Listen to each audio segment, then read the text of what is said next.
Imagine a ghost-like hunter living in the ocean.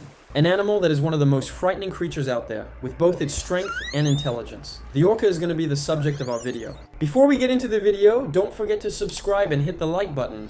They look a lot like dolphins, but their black and white color is what really separates them. Orcas usually don't move alone, they often hunt together with their families, and while doing this, they're constantly communicating with each other.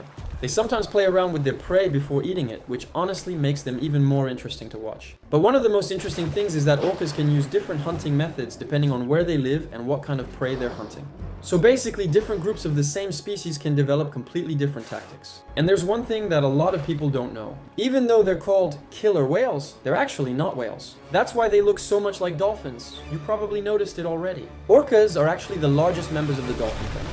So what makes these giant dolphins the ghosts of the ocean? I think it's both their strength and their intelligence. But anyway, let's take a closer look into the world of the orca. Orcas are not just powerful animals, they're also incredibly social creatures. They live with their families and sometimes with different family groups, and these groups can stay together for many years. Young orcas learn a lot by watching the older ones, especially when it comes to hunting. Depending on where they live, their diet and hunting methods can be completely different. Some groups mostly hunt fish, while others go after much larger marine animals. They can move together, communicate with each other, and when things don't go the way they planned, they can change their tactics. Like, dude, they literally hunt kinda like humans do. That's one of the biggest reasons why orcas are such successful hunters in the ocean. And honestly, these animals are like ghosts. You never know what they're gonna do, and you could become their target in an instant. No matter how much I research about them, the biggest thing I keep noticing is their intelligence. They seriously act almost like humans sometimes. Orca families are really interesting too because they're not just together for hunting. There's actually a bond between them. They spend a huge part of their lives with their families, and the bond between them is really strong, just like us. The young ones slowly learn how their group survives, and they stay close to the older orcas. They also use different sounds to communicate with each other, and some groups even have their own unique calls. You could basically say they made their own language,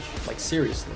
So basically, an orca from one group can communicate differently from another orca group living in a completely different area. Now just think about that. They live in this massive ocean, but somehow they still know where their family is, what they're doing, and when they need to move together. I think this is proof of why orcas are so successful. Their bonds with each other are really deep, because they don't just rely on their strength. They watch, they learn, they communicate, and they change what they do depending on the situation. And honestly, the more you research their behavior, the harder it gets to see them as just another animal. Because the way they behave is so much like us. It's crazy how similar they can be to humans sometimes. Orcas are truly one of the most fascinating creatures in the ocean. They have the power to dominate their environment. Maybe if there were creatures much bigger than them, nobody would even mess with them. They're not just fighting to survive together. They learn together, they hunt together. In that way, they're actually pretty close to us. They protect their families and pass what they learned to the next generation, just like you would do the same. And maybe that's exactly what makes them feel so different from other animals. Because when you look at an orca swimming through the ocean, you don't just see a powerful predator. You see a creature with its own family, its own way of communicating, and its own way of life. You're basically looking at yourself in a way. A creature that can suddenly appear and then disappear into the deep ocean just as fast as it showed up. The true ghost of the ocean. So, do you think orcas are the smartest predators in the ocean? Let me know what you think in the comments. And finally, don't forget to hit the like button and subscribe. See you in the next video.